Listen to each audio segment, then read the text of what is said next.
Pa, tinawagan ko si Mr. Soler this afternoon. Ang sabi niya sa akin, babalikan niya na lang daw ako kasi itatanong niya muna sa kanyang major investor kung papayag silang ibenta uli yung shares ni Obeng. Eh sana naman, ibenta na uli nila at sa atin nila ipagbili. Ay naku, Papa. You know what I told him? Just name your price. Naku, Iha. Nakakahiya naman sa'yo.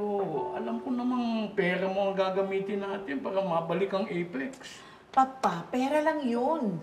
Magsipag lang, kikitain ko uli yun. Eh, paano naman yung pera ni Obeng kay Moira? Hindi ko na inaasahang maibabalik pa ni Moira ang pera ni Obeng, Papa. Unless, korte na mismong mag-utos sa kanya na isauli niya lahat ng pera ni Obeng.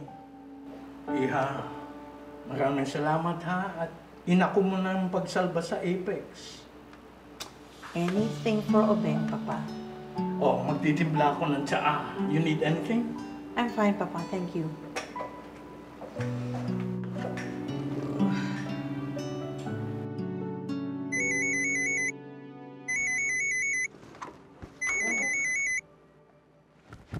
Hello? Mr. Soler. Hello, good evening, Miss Tanyag.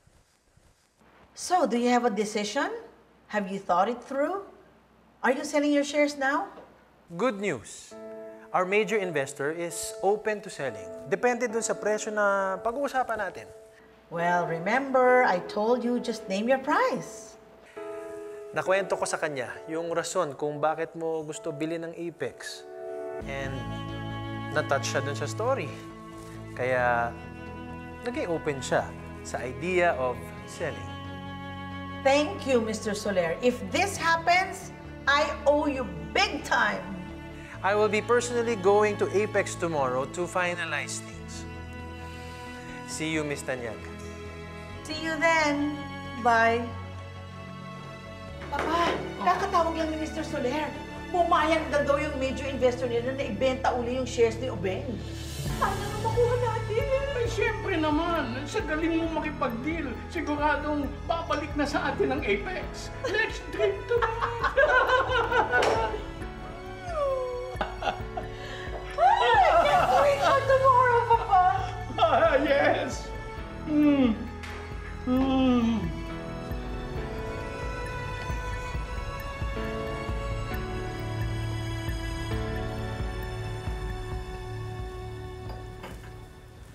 Ate, believe na talaga ako sa'yo. Last night, I was so troubled thinking that I've lost Apex. But you still managed to find a way. Yes, balita ko nga naglasing ka pa. But it's okay. Mabuti pumayag sila na ibenta. Ibig ba sabihin, pwede na natin announce later na sa atin pa rin ang Apex? Wag na muna, Obeng. Hintayin natin ma-close ang deal. Yeah. Why don't you tell them the truth?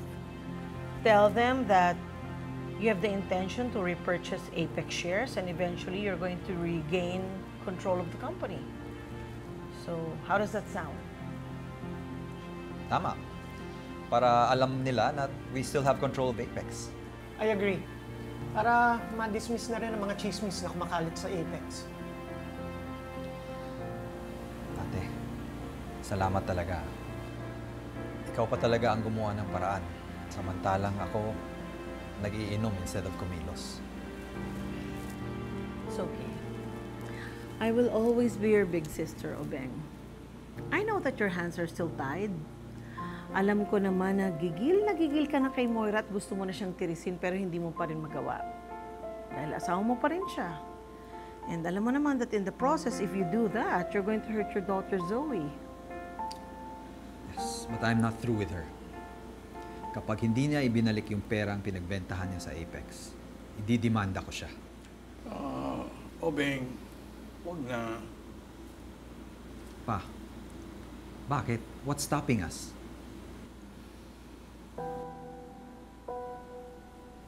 Obeng, kahit naman ako, gusto ko na rin idemanda si Moira. But if I do that, she's going to countersuit. She'll sue you for concubinage. Di, lalabanan ko siya. But she's going to drag you, your children, and even Lynette to shame. Well, alam naman natin na hindi niya mapapanalo yung kaso. But then, alam natin na walang iya si Moira eh. Lahat gagawin niya. Sasaktan niya lahat ng mga mahal mo sa buhay para lang tumiklop ka. But don't allow her to do that, Obeng. Pabayaan na muna natin si Moira.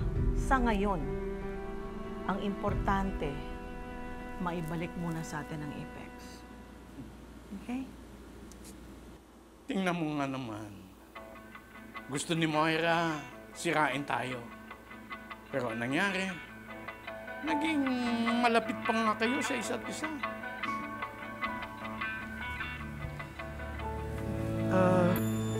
Sir Pepe, mukhang malapit na magsimula. Giselle, RJ, sir. Wait.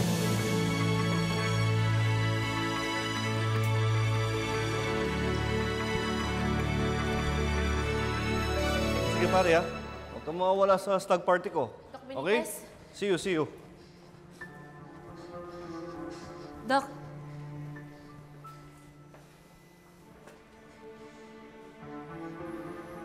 Doc. Gusto ko lang po humingi ng sorry kasi hindi po ako nakasunod dun sa dinner po natin kagabi. Oo nga, di ba? Hindi mo kami sinipot ni Lynette sa dinner natin. Pero ang sabi nila dito, umalis ka sa duty. And yet, hindi ka nakarating sa dinner natin. Doc, pasensya na po nagka-emergency po kasi. Emergency? Annalyn, stop all those nonsense. Nasabihin mo ayaw mo sa akin. At gusto mong iparamdam sa nanay mo na ayaw mo akong kasama. Doc, pinuntahan ko po yung tatay ko kagabi kaya po hindi ako nakasunod sa dinner natin. Ayan. Ang tatay mo na naman ang dahilan mo. Ang sabihin mo, mas mahalaga talaga yung tatay mo kaysa sa akin. Kasi wala akong kwenta sa'yo. Pwede po bang lawakan po ninyo yung pag-iisip ninyo? Sige. Total naman, mas mahalagang tatay mo, doon ka na lang sa tatay mong cheater at nangangaliwa ng asawa. Grabe po kayo manghusga ah! Bakit? Perfect po kayo? Alam mo, Doc, kahit ano pang pagkakamali ng tatay ko, mas pipiliin ko pa rin siya. At mas mahalaga pa rin siya sa akin kesa sa'yo. Kesa sa'yo na makitid yung isip mo at plastic ka. Ano sinasabi mo? Ang sabi ko po, makitid ang pag-iisip mo at plastic ka. At sana, hindi ka pakasalan ng nanay ko! Annalyn!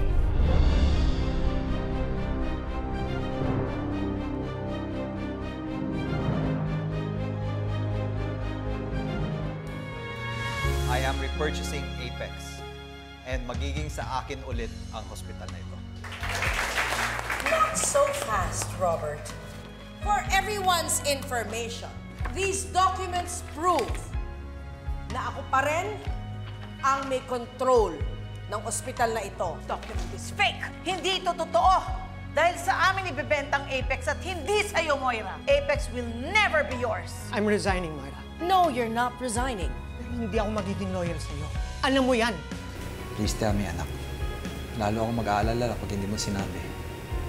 Natatakot po kasi ako, Tay.